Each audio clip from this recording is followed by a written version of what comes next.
day. I rise today. It's a very serious and historical day in our country. We are literally debating and making history today on the government's ability to invoke the Emergencies Act. So it's a critical vote, and 12 people will decide history today, Madam Speaker. The government, as we know, has a minority government, and so they need 12 votes and only 12 votes to decide the future of this country and the precedent that we may be setting today. So that's when we look to the Green members and the NDP members. Their voices today are more powerful and more important than really at any other time that I've been a member of Parliament. The power they wield today will determine the future of our country. I think it's really important for people at home to recognize that this is a pivotal moment in our country. And earlier today I spoke in the House about the NDP and how important their role is here. And we know that in 1970, Tommy Douglas, one of the most adored and revered politicians in Canadian history, voted against the War Measures Act when Pierre Elliott Trudeau brought it in. And yet today, we see serious indications that the NDP will be voting with the son of Pierre Trudeau to prop up his government and support the invocation of the Emergencies Act and its passage today. And I urge them to reconsider. I think what we're doing today, the precedent we're setting to be able to freeze bank accounts of political dissidents, the importance of that cannot be understated. And so we're here today to debate the Emergencies Act and whether or not we need it. But a week ago, when the Liberals brought it in, they claimed that the threshold was met, that there was a national emergency that jeopardized public safety and our economy. However, since that time, we've seen all the blockades have been cleared, the Ambassador Bridge has been cleared, the blockade at Coutts, Alberta has been cleared. Those two, by the way, were cleared without the emergency powers. Right. Yep. In Emerson, Manitoba as well, and a huge props to the RCMP in Manitoba, who did a phenomenal job of lowering the temperature, peacefully negotiating with protesters, and they resolved that conflict without the need of the emergency powers as well. Now, the Ottawa Police and other police forces cleared the protest this weekend in Ottawa. But the reasons they cited for, please. The honourable members, if they would like to have their conversations in the lobbies, I would appreciate it. The honourable member is making a speech. Thank you. Yeah, thank you, Madam Speaker. Thank you very much. And so the blockades have been cleared. They did not need the emergency powers for that. Now, when it comes to Ottawa, they've also cleared that out. However, we consistently hear ministers and members from the other side that they needed these emergency powers to end the unlawful blockades in Ottawa. That's what we keep hearing. And yet, when you look at the RCMP list that they published on their website that was retweeted by the Minister of Public Safety just a few days ago, the laws of the Emergency Act that the police used none of them were to clear the unlawful protest. It was the banking power.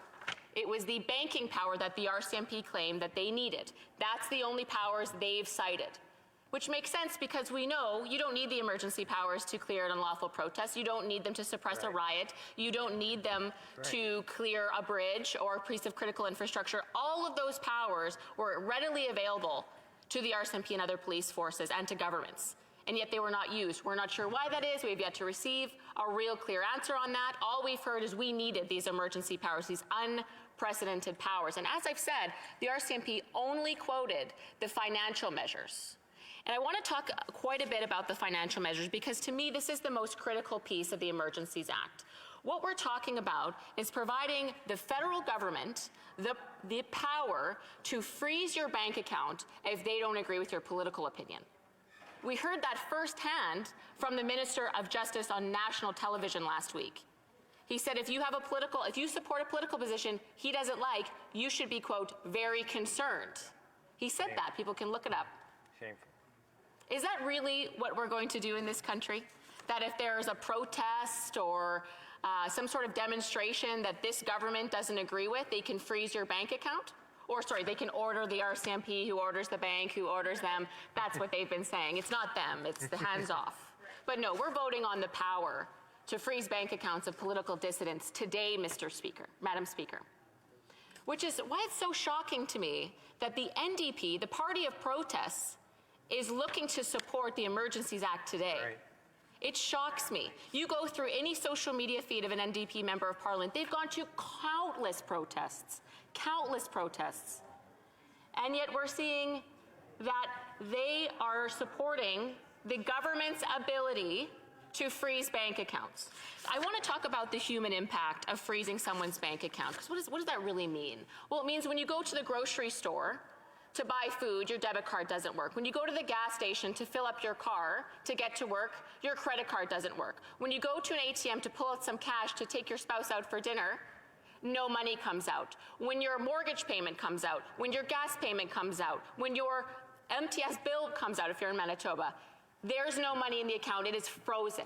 They can freeze all of your assets, Mr. Speaker, Madam Speaker. That is how significant this authority that we're giving tonight may be given to the Liberal government today. And it's very unclear. I've received so many emails about this because we know this began as a peaceful protest. One of the largest, if not the largest, pan-Canadian demonstrations we've ever seen as it rolled across the country. Thousands of people turned out to show their support. There were 15,000, estimates say 15,000 people on Parliament Hill that first Saturday. Thousands of Canadian families donated small sums of money to voice their support for a political movement that was fighting for their right to bodily autonomy, to make their own medical choices, to hold a job, regardless of their political or their health choices, Madam Speaker. Thousands of people.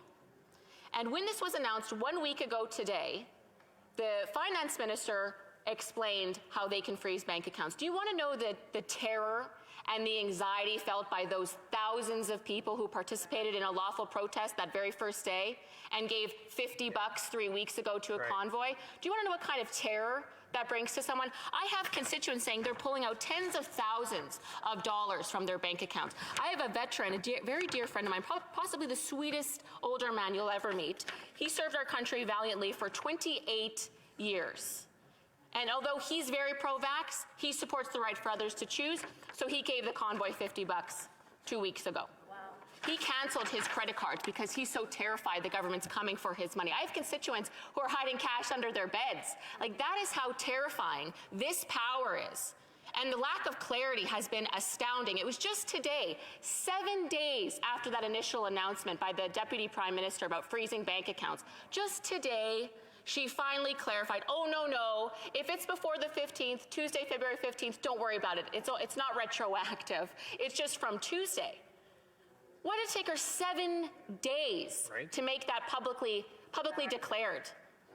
What kind of sadistic pain was the Liberals looking to inflict on people who innocently supported something they believe in that's given them more hope than anything else in the past 2 years? It is shameful. And what's really shocking is that there is no due process in this. There is no court order. It's only if you've been suspected, CBC reported that today, if you've been suspected of supporting the convoy, they can come for your bank account. This is unbelievable. And it's interesting because the Liberal government's in power now, but there's going to be other parties in power. Do we really want the federal government to have the power to say, oh, I don't agree with your protest, you can't go buy groceries, we're going to freeze your bank account? How many demonstrations from environmental groups, social justice groups? Let's really think about this. Peaceful protest is one of our Charter of Rights and Freedoms. I stand by every peaceful protest. I stand against illegal blockades, as we've been very clear all along. Those had to end. But people have every right to peacefully protest, and thousands of Canadians supported this protest across the country when it was perfectly legal and lawful and peaceful. Right. And the Liberals are asking us just to trust them. Just trust us. There's parliamentary oversight, as if that means anything. This Parliament asked 4 times for those lab documents from the Winnipeg lab with all those shenanigans going on with the Chinese Communist Party. We never got them. Nope. He prorogued Parliament. He called a snap election both times to get out of scandals of his own making. And he thinks that we're going to trust that parliamentary oversight is going to be enough to keep his government in check. I don't think so, Mr. Speaker. So I'll end with this. Our party, the Conservative Party of Canada, will be voting with the fullest power of our ability against giving this Liberal government the power to freeze political dissidents' bank accounts. Absolutely, without question, we will be voting against that. Absolutely. Thank you, Mr. Speaker. Bravo. Question et commentaire, questions and comments. The Honourable Parliamentary Secretary to the Minister of Public Safety. That's not you. Thank you, Mr. Speaker. And I'm really disappointed in the honourable member's comments just now because I arranged a briefing for her Thursday night with departmental officials, including Finance, the RCMP, FinTrack, and she was told quite clearly in response to her questions that these measures took effect on Tuesday of last week. So I'm just wondering, when her constituents reached out to her, it wasn't just today that she found out when it came into effect. It was actually last Thursday night. So I'm just wondering why she is implying that she didn't know when in fact she was well aware last week. Honourable Member for Kildonan, St. Paul. Yes, Mr. Speaker, I was briefed last week. But what's interesting is that when the department officials tell you one thing and the Deputy Prime Minister of Canada is telling you another thing, not quite sure who to believe. Were the department officials mistaken, or was it the Deputy Prime Minister and Finance Minister of Canada who was withholding that information? I honestly wasn't sure.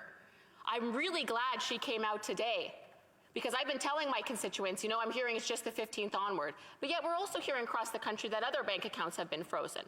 So we have no clarity on this. Why were they withholding this information? Why weren't they being more forthcoming? The Deputy Prime Minister has the attention of the nation anytime she wants to. Why didn't she make this publicly clear? Is she just trying to punish Canadians? Does she enjoy traumatizing them? I don't know. Question et commentaire, l'honorable député. The Honourable Member for Lac-Saint-Jean. Thank you, Mr. Speaker. I listened to my colleague and I heard talk of clarity on the other side of the House, and Mr. Speaker, less than 2 hours before the vote. The member for Louis-Hébert said he would vote differently if this were a vote of confidence on such an important motion. Would it not be normal to not make a difference between a vote of confidence or any other vote? I'd like to hear what my colleague has to say. The Honourable Member. For standing strong and voting against this abuse of democracy today, Mr. Speaker. And on his point, this is a really good point that we need constituents at home to hear. The Prime Minister today decided that this vote is going to be a confidence vote. If you don't vote in favor of his motion, he's going to call an election on you. That's his respect for the democratic process today, Mr. Speaker. So he's strong-arming his own backbench MPs who've already come out saying, look, I didn't want to vote for this, but I'm going to have to because it's going to be a confidence vote. What do you think that impact is having on the NDP as well, Mr. Speaker, who's been very clear that they're not quite sure if they're going to vote for it or not, but how are they going to vote against it if we're going to plunge the country into an election? That's the dignity this Prime Minister is giving this House, Mr. Speaker. That's his respect for democracy. Questions and comments? The Honourable Member for Winnipeg Centre. I'd like to thank the honourable member from Kildonan, St. Paul. We certainly share space in the same province. Just wanted to talk a little bit about the finances. We know that prominent Republicans in the U.S. have voiced their support for the protest, and including Donald Trump. Ottawa police are concerned with significant amount of money supporting the convoy. Texas Attorney General Ken Paxton criticized GoFundMe for, in quotes, failing to deliver Texan money, really demonstrating international interference. I know her colleagues have talked about supporting protests. Certainly, I know about all the anti-Indigenous visceral comments that I've had to hear from the Conservative Party over the past couple of days. I don't think this is about anti-mandate versus pro-mandate. The Honourable Member for Kildonan, St. Paul. Thank you, Madam. Thank you, Mr. Speaker. Sorry, I hate to cut her off. Sorry. The Honourable Member for Kildonan, St. Paul. Yes, thank you, Mr. Speaker, and I appreciate the member from my colleague from Manitoba. I have a lot of respect for her and her advocacy. I didn't quite get to the question, but what I would say is that I know that members of this House have all, particularly the NDP and the Liberals and the Greens for sure, have gone to protest. Actually, the leader of the Green Party was arrested for blockading a road to a pipeline construction site 4 years ago. So should we be freezing her bank? No, of course we shouldn't be freezing her bank account. I'm not looking at the NDP or the Liberals for supporting protests whose leaders have said extreme things online. But if that's the standard we want to be setting today, by all means, people can start digging up on their social media feeds and can be finding a ton of extremist language from protest leaders that many members of this House, including the NDP members, have attended.